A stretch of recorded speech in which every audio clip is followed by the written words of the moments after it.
Hi, I'm Sherry, and this is my son Ryan. Hello. And you can't see us because we just want to talk to you and want you to hear us and not judge us by the way we look or think that we're trying to put ourselves out there to be seen, because that's not the point of this video.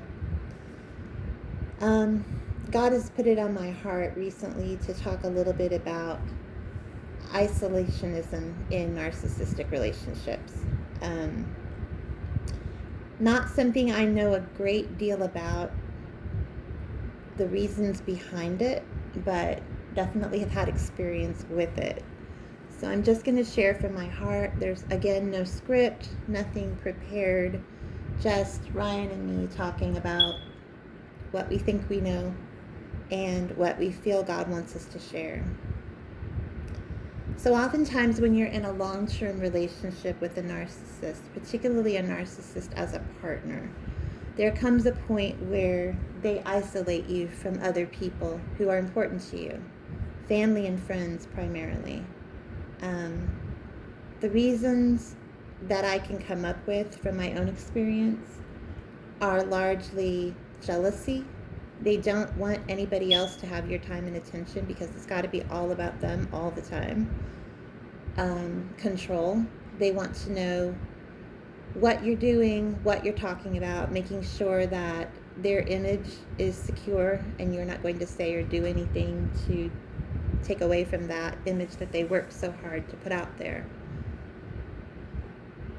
It's a sad thing because you don't necessarily recognize that it's happening. You don't go visit your family anymore. You're not allowed to interact with friends who are just your friends. Now, if they're your friends and your partner's friends, well, that's a little bit different. That's a little more allowable. With children, my experience was seeing the narcissist telling the child that, well, your experience is just like my experience. They can't seem to differentiate between themselves and their children, and they want to create like smaller versions of themselves. So you're going to like what I like. If I was bullied, you'll be bullied. If I was popular, you'll be popular. If I was smart, you'll be smart. If I wasn't that good in school, then you won't succeed either. And if you differentiate from that in any way, it better be to make them look good. And then sometimes that's okay. For instance, if that person didn't do very well in school and you make the honor roll and they can put it out there that they're this great person who made it happen, this parent that made it happen, well, then that's okay. But otherwise, no, that's not, you can't allow that to happen. They just don't take very well to you having any individuality. They don't know who you are, they don't care who you are. They initially tried to figure it out so that they could appear to be like your dream person and the love of your life and help you figure that out. Now I'm back to talking about partners again, obviously. It's all connected. It's all connected. With parents, it's different, but the primary focus here on my end is going to be partners, and then I'll let Ryan talk about parents. So with a partner, when they isolate you from your friends and family, it can be subtle or not so subtle, but odds are while they're doing it, you suddenly will, let's say it was, I don't know, Father's Day, and you didn't get to see your dad.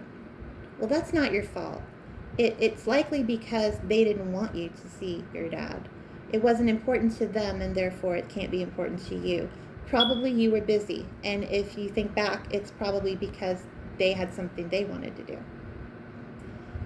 They will also keep you from friends, from speaking to people, particularly people of the opposite sex that they perceive as a threat.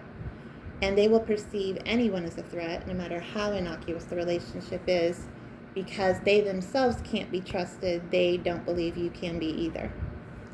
And I can speak from experience on this, having been 100% loyal and faithful to my narcissist, that doesn't mean I wasn't tempted. But even so, constantly being questioned about who you're talking to, where you're going. Hey, what did that guy say to you? And it's just rather ridiculous. So the big thing, I think the big main idea point that I'm bringing home is that narcissists isolate you from friends and family. And then they will accuse you, because that's what gaslighting is, of doing the same to them. So they won't acknowledge that they isolated you from friends and family.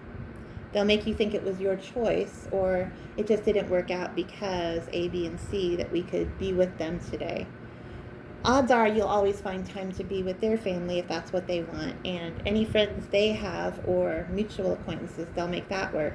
And if they decide they don't want to be around their friends, well, they often will make you think that's your fault. You kept them from being with their friends, not that it was their decision. And it's really artfully done and highly confusing. And when you're already going through so much trauma because of the way they treat you and make you feel so insecure and guilty and ashamed all the time, it's just one more log on the fire, one more moment that just brings pain and confusion to an already dark situation. So if I'm speaking to you and you are someone who's being isolated from the people you care about because of the narcissist, just know that that's not healthy, that that's not okay, that that's abuse and manipulation and control.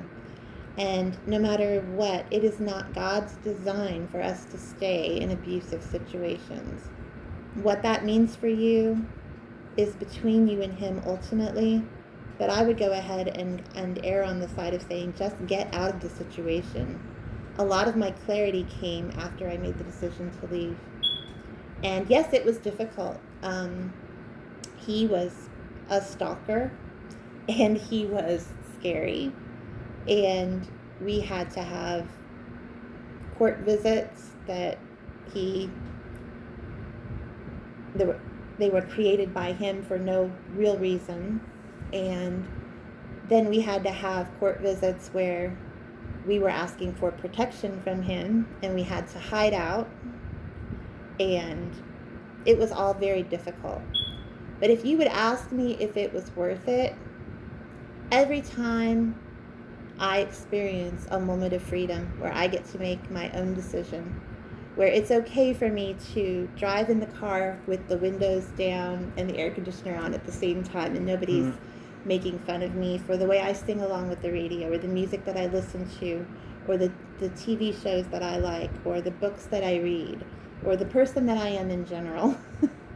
Every time I have a moment of freedom to be who I am, to figure out who I am, to do what I really want, I will tell you that's 100% worth it. I found myself in Christ. I found more freedom and more love after leaving my narcissist than I ever did when I was in that situation, ever could have. I could never have gotten to a point where I could fulfill the plan God had for my life as long as I stayed with him. And I'm grateful every day. And all the difficulty that I went through, all the financial difficulty, because they do try to control your finances, all the difficulty with people coming out of the woodwork telling me that I was wrong, that I was evil, that I was listening to Satan, everything that they said about me being crazy, all of it, 100% worth it. I am better, stronger, more loving, and definitely free. And I just pray that anybody out there who's trapped recognizes that, yes, sometimes the narcissist will let you out of the cage, but you'll still be kept on the leash.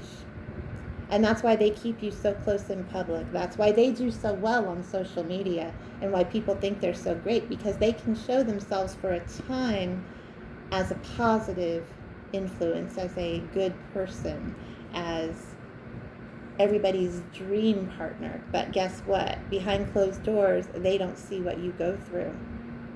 They don't know the monster. The nightmare. The absolute nightmare. And even you don't fully understand what you've been through unless you've been through it and you're enabled to see. I really didn't see clearly how bad that relationship was till after God took me out of it. And now I'm every day grateful to be where we are, to be who we are, and even with the struggles that we have still because of the ending of that relationship, I would do it again in a heartbeat. Okay, so I've talked a little bit about partners. Now I'm going to turn it over to Ryan, and you can talk about Whew. isolationism with the narcissist from the point of view of the child. Alright. Well, I've noticed lately that I've had some struggles that I have linked back to the biological male parent that I had. And that is that I am really bad at self-advocacy.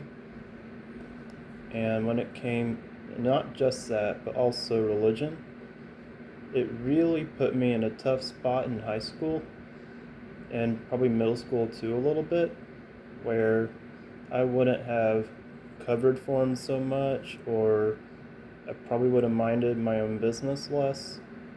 I would have been more open and honest, but I guess I was just sort of taught, if not indoctrinated, to think that it's not my problem, I shouldn't get involved, I shouldn't tell people on the outside what I see happening to my mom or what could be happening to me. It's like I kept getting sold the story that everything's alright and what's going on at home should just stay at home,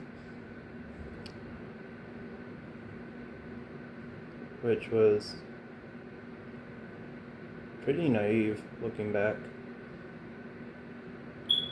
But I was so focused and distracted on so many different things that I feel like I kind of missed a lot, but I'm also glad in some ways because I couldn't trust the community that I came from, and they pretty much neglected me overall.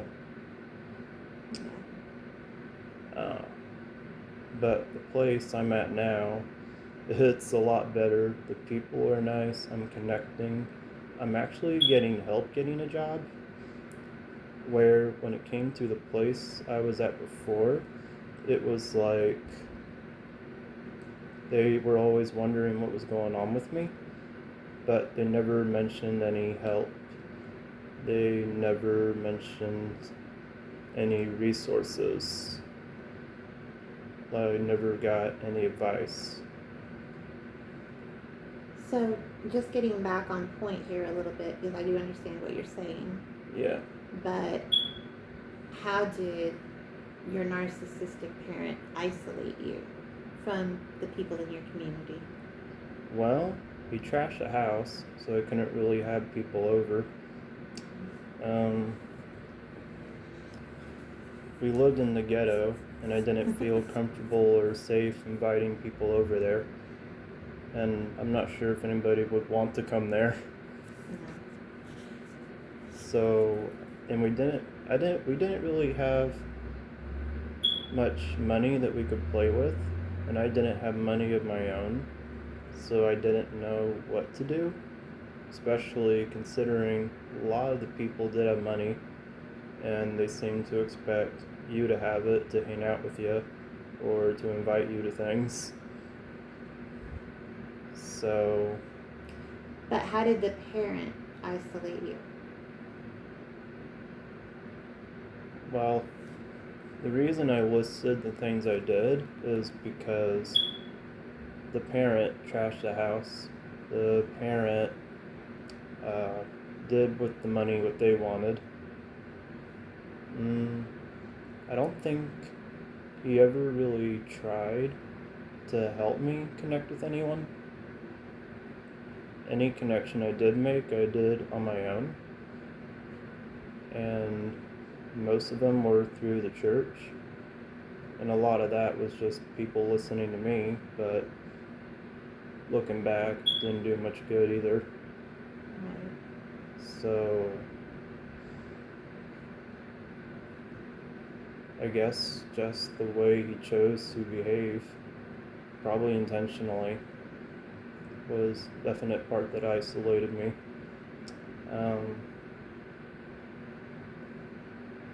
I know I hung around him a lot and hung out with him a lot.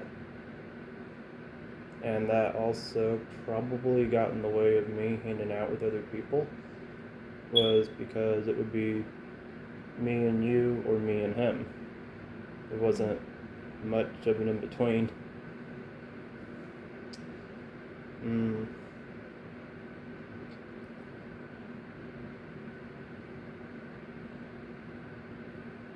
And it was probably hard for you to see what was going on because you were really busy. You had to get a lot done. We had to constantly pick up after him. I tried. I really tried. I know. We did our best. But I think just the way he was, even meaning the term is golden child, I was still very isolated overall, in a way where I didn't really know how to get out of it. And I feel like when we left him, and even better, when we left the town we came from, that it's going to be a lot easier to connect with people and to, really do things. And I feel like we're definitely taking steps in the right direction for that. But the first thing you have to do, if you want to have real connection with people, you gotta leave the narc. You gotta leave. If you don't want to be isolated, you gotta leave. That's what I say as the child, a witness. You gotta leave.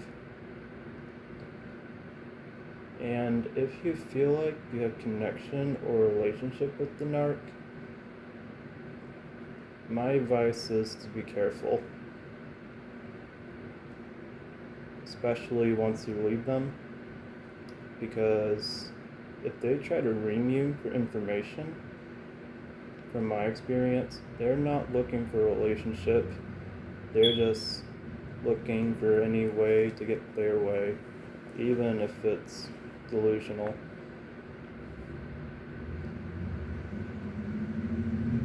Is there anything you'd like me to elaborate on? I mean, this was your time to talk, so I guess from my point of view, again, I saw him kind of trying to make you into a smaller version of himself and trying to keep you to himself. And pretty much after I told him, that I wanted to leave, once I was in a safe place to do that, then he almost immediately tried to get you on his side and started bombarding you with questions and trying to get information. But it was like he worked very hard to turn you against me, and I didn't do that. I'm sure a lot of people out there think I did, but I really tried to have the two of you have a relationship. But I found out from you that you never were able to connect with him, and when I tried to make that happen at that point, he just tried to use it to his advantage, like you said. Yep. And you actually reminded me of something. Mm-hmm. After we left and he knew that I wasn't going to turn to his side, he stopped me to the point that I was afraid to get a job. Across the little road that we lived on at the time. I mean, it wasn't even a real road. Right, I know. You would have had to have walked less than a block. It was ridiculous. But it was also completely reasonable because he'd sit out there in his car and watch us. It was a creepy time, but again, and I can't say this enough, was it worth it for you getting out of there? Was it worth going to court? Was it worth being stalked? Was it worth hiding out? Was it worth all the financial struggles that we've had? Was it worth all that we've had to go through the past 5 years of our lives? Was it worth it? Absolutely. And there you go. Because I love where we are now. Yeah. And another thing that really happened And it was interesting. I felt like once I saw the truth about the narky parent, it also led to me finding the truth about the community around me and the Yeah. people and But how there were things work. good people in the community. There were some very good people in the community. Oh, absolutely. It was just difficult to make connections because of the people who weren't. Yep. And, you know, I don't miss the community, but I do miss some of the people. I do too. And I hope a lot of them find freedom. Yes. So, Yeah. I guess the bottom line for both of us is that this is not just a reason to air our dirty laundry. I'm actually kind of uncomfortable with it, and that's why it sounds so unprofessionally done, because it is. It's just the two of us sitting here with no rehearsal and just saying, hey, let's just talk about it and see what comes out. Let's see what God does with it. Because it was God's idea. Absolutely. And so we're just being obedient to Him in the hopes that this will reach somebody who needs it, and that you will get out of the situation you're in if you need to, that you will seek God if you need to make some kind of change in your life. And, you know, don't be afraid to start over. Sometimes we all need a do-over in life, and that's okay. There's no shame in that. And don't be afraid to see the truth. But don't let anybody isolate you from your family and your friends. You just don't know how long you'll have those people. And above all, don't let anybody pull you away from God, because that is what the narcissist does. And they pull you away from God, and they pull you away from the purposes He has for you. So don't settle for less than the life that He has planned for you. And if you have children or grandchildren or people that you're concerned about, keep in mind that God cares about them too. And what's good for you will ultimately be good for them. He's going to work out the details. He's going to take care of you. Even if it's difficult sometimes, He's going to take care of you. Ask people for help who can and are willing to help you, people that you really trust. Don't be afraid to talk about it. Yeah. Share your truth. Acknowledge what's real. Don't allow that person to have the best years of your life, and then you wake up one day and you realize nothing got any better. It just got worse and worse and worse, and you're still there. Don't miss the life God has for you. That won't be good for anybody. So that's what I have to say. I'm praying for everybody out there who's stuck in that situation. For anybody who's trying to get out, be smart, be careful. If you are a God follower, then please listen to what He says above all else. But even if you're not, it's just so important that you know that you are loved and that there's a better life for you. I think that's it. Beautifully done.